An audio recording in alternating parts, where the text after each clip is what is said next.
अभी सिर्फ 3 महीने हुए थे टाटा कब ईवी को लॉन्च हुए। इंडियन ऑटोमोबाइल सेक्टर में एक बेंचमार्क सेट करते हुए उन्होंने ये प्रूफ किया कि टाटा ही आने वाले समय में ईवी व्हीकल्स में मार्केट लीडर होगा। लेकिन महिंद्रा की बात करें तो वो कहाँ रुकने वाले थे। उनका जो नया लॉन्च है BE 6e और XE9e ने पूरी ऑटोमोबाइल इंडस्ट्री को हिला के रख दिया है। उनके शानदार डिजाइन्स, बेहतरीन एस्थेटिक्स और टेक्नोलॉजी, सारी ही चीजों में महिंद्रा ने ये प्रूफ किया है कि उनकी रिसर्च एंड डेवलपमेंट पे उन्होंने बहुत काम किया है। महिंद्रा ने पिछले कई सालों से लगातार R&D में काफी इन्वेस्ट किया है। उन्होंने इन्वेस्ट किया है ताकि वो बेहतर से बेहतर डिजाइन्स, बेहतर से बेहतर लुक्स और एक अच्छी और नई टेक्नोलॉजी क्रिएट कर पाए अपने कस्टमर्स के लिए, जो उनको नई पहचान दिलाएगी अपने आप को ईवी सेगमेंट में बेस्ट स्टैब्लिश करने के लिए। आज हम जानने की कोशिश करेंगे कि कैसे टाटा और महिंद्रा की स्ट्रैटेजीज भारत के ईवी मार्केट का स्वरूप बदलने वाले हैं, चाहे वो लग्जरी इनोवेशंस हो या मार्केट लीडरशिप हो। तो आने वाले समय में कौन, टाटा या महिंद्रा, मार्केट पर राज करेगा। लेकिन उससे पहले हम जानेंगे कि भारत में इस समय ईवी का मार्केट कैसा है, पिछले साल भारत में ईवी मार्केट ने कितना ग्रो किया था और क्या वाकई में लोग भारी तादाद में इलेक्ट्रॉनिक व्हीकल गाड़ियां खरीद रहे हैं। कोविड से पहले यानी सन 2020 तक इलेक्ट्रिक व्हीकल्स का मार्केट शेयर इंडिया में सिर्फ 1% था और 2023 में ये आंकड़ा 6.3% हो गया टोटल ऑटोमोबाइल इंडस्ट्री का।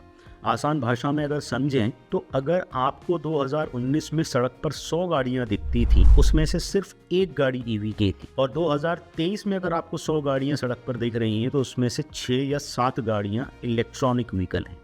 हम पिछले एक साल की बात करें यानी 2023 से लेकर 2024 तक इलेक्ट्रॉनिक व्हीकल्स की सेल में लगभग 50 से 60% का इजाफा हुआ है सिर्फ एक साल। अगर आज की तारीख की बात करें तो भारत में ईवी में जो सबसे ज्यादा मार्केट शेयर है वो है टाटा मोटर्स का, जो कि लगभग 65% है। बाकी जितने भी ईवी मैन्युफैक्चरर्स हैं उनका शेयर 35% के भीतर ही आता है, जिसमें कि सबसे बड़े प्लेयर्स हैं MG मोटर्स और महिंद्रा। महिंद्रा अपने रिसेंट लॉन्चेस के साथ 15% मार्केट शेयर तक पहुंच गया है और रैपिडली ग्रो कर रहा है। MG और महिंद्रा के बीच में नेक टू नेक कंपटीशन चल रहा है, पर महिंद्रा बहुत जल्द MG को ओवरटेक कर लेगा और वो सीधा टाटा मोटर्स के साथ कंपटीशन के रेस में होगा। प्रीमियम ईवी सेगमेंट की बात करें तो महिंद्रा अभी भी लीड कर रहा है अपने डिजाइन्स को लेकर, और अगले 3 सालों में हो सकता है कि वो अपने ईवी सेगमेंट में या ईवी की सेल्स में 50% से ज्यादा की ग्रोथ करें। अब यहाँ एक सवाल उठता है कि ऐसा क्या हुआ पिछले 1 से 1.5 साल के अंदर कि ईवी की सेल अचानक से इतनी बढ़ने लगी। तो उसके कुछ कारण हैं, और वो कारण ये हैं कि एक तो इनकी ऑपरेशनल कॉस्ट काफ़ी कम है पेट्रोल और डीजल की तुलना में, और 2 सालों की अगर हम बात करें तो पिछले 2 सालों में हमारा जो चार्जिंग इंफ्रास्ट्रक्चर है उनकी संख्या काफ़ी बड़ी है। 2024 में लगभग 10,000 नए चार्जिंग स्टेशंस इंस्टॉल किए गए हैं। गवर्नमेंट्स ने फेम 2 और कई सारी सब्सिडीज और स्कीम्स लॉन्च की है, जिसकी वजह से ईवी की सेल्स में काफ़ी हद तक इजाफा देखा गया है पिछले 1 साल। लेकिन इन सब बेनिफिट्स के बावजूद भी कुछ चैलेंजेस भी हैं जो कि भारत में ईवी सेगमेंट को देखने पड़ रहे हैं, क्योंकि हर चीज परफेक्ट नहीं होती और कहीं ना कहीं चैलेंजेस होते ही हैं। आज की तारीख की बात करें तो इलेक्ट्रिक कार्स की जो इनिशियल कॉस्ट है, स्पेशली जो 4 व्हीलर्स हैं, वो काफी महंगी है तुलनात्मक रूप से पेट्रोल और डीजल की कारों से, और ये धीरे धीरे ही इम्प्रूव हो पाएगा। जैसे ही डिमांड बढ़ेगी तो सप्लाई में इम्प्रूवमेंट्स आएंगे, उसकी कॉस्टिंग में इम्प्रूवमेंट्स आएंगे, उसके प्राइसेस में इम्प्रूवमेंट्स आएंगे। लेकिन हर चीज परफेक्ट नहीं होती, कुछ मेजर चैलेंजेस भी हैं ईवी सेगमेंट के साथ। अगर हम बात करें इलेक्ट्रिक कार्स की तो उनकी जो इनिशियल कॉस्ट है that is very high, specially 4 wheeler segment में वो अभी काफी महंगी है पेट्रोल और डीजल कार्स की तुलना में। चार्जिंग का जो इंफ्रास्ट्रक्चर है वो धीरे धीरे इम्प्रूव हो रहा है, लेकिन हम बात करें रूरल और रिमोट एरियाज की, वहां अभी काफी सारी लिमिटेशंस हैं और काम होना बाकी है। अब सवाल आता है कि कैसे टाटा मोटर्स ने अपने आप को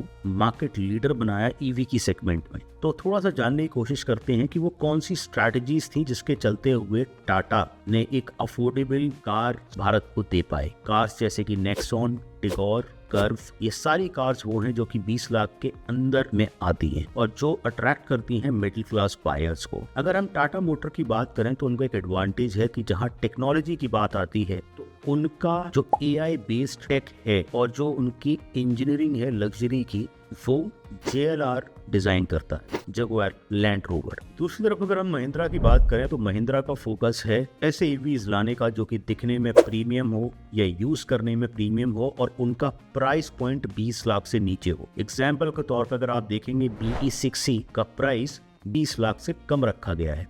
महिंद्रा ने दिखाने की कोशिश करी है कि वो अफोर्डेबल प्राइस में प्रीमियम प्रोडक्ट दे रहे हैं और ये सीधा सीधा दिखाता है कि महिंद्रा compete कर रहा है टाटा कर्व ईवी के साथ। थोड़ा सा आप नजर डालते हैं कि महिंद्रा की स्ट्रैटेजीज पर और उन्होंने कितना फोकस किया है अपने रिसर्च एंड डेवलपमेंट प्रोसेस में। तो अगर हम देखें तो महिंद्रा ने लगभग 5,000 करोड़ रुपए का इन्वेस्टमेंट किया है अपने R&D पर, जिसमें कि उनका काफी फोकस है महिंद्रा ADAS सिस्टम लेवल 2 बनाने पे। ADAS सिस्टम जिसे आप एडवांस्ड ड्राइवर असिस्टेंस सिस्टम्स कहते हैं, इन्फिनिटी रूफ्स पर और लग्जरी इंटीरियर्स जैसे फ्यूचरिस्टिक फीचर्स पर वो काम कर रहे हैं और आगे उसको और बेहतर डेवलप कर रहे हैं। उन्होंने वोक्सवैगन इंग्लो प्लेटफॉर्म के साथ पार्टनरशिप की है जो कि एक मॉड्यूलर ईवी प्लेटफॉर्म है जो एफिशिएंसी और long range battery performance provide कराता है। उन्होंने पार्टनरशिप की है BYD के साथ एक कटिंग एज टेक्नोलॉजी के लिए है, बैटरी के लिए, जो कि बैटरी को एक लॉन्ग लाइफ प्रोवाइड कराती है ताकि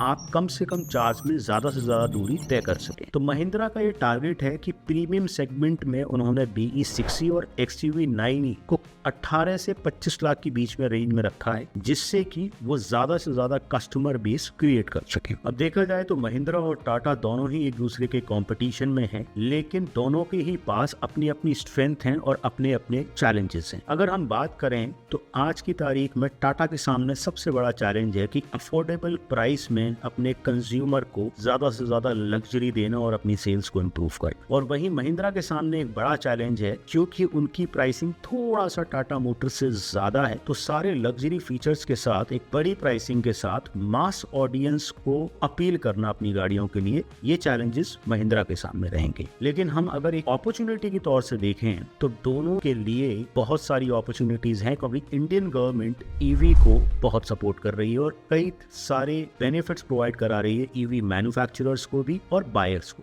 पर एज अ कंज्यूमर अगर मैं देखूं तो दोनों ही कंपनियां टाटा और महिंद्रा अपनी अपनी स्ट्रैटेजीज के साथ इंडियन ईवी मार्केट को रीडिफाइन कर रहे हैं।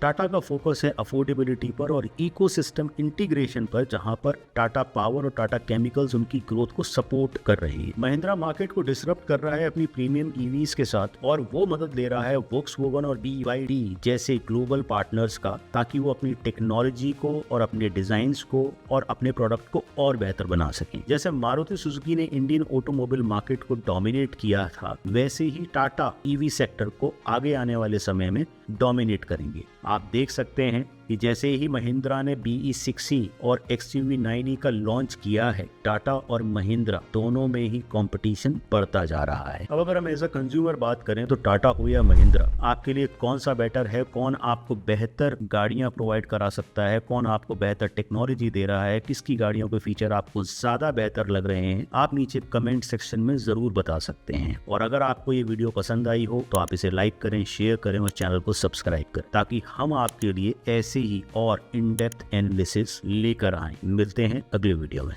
Thank you.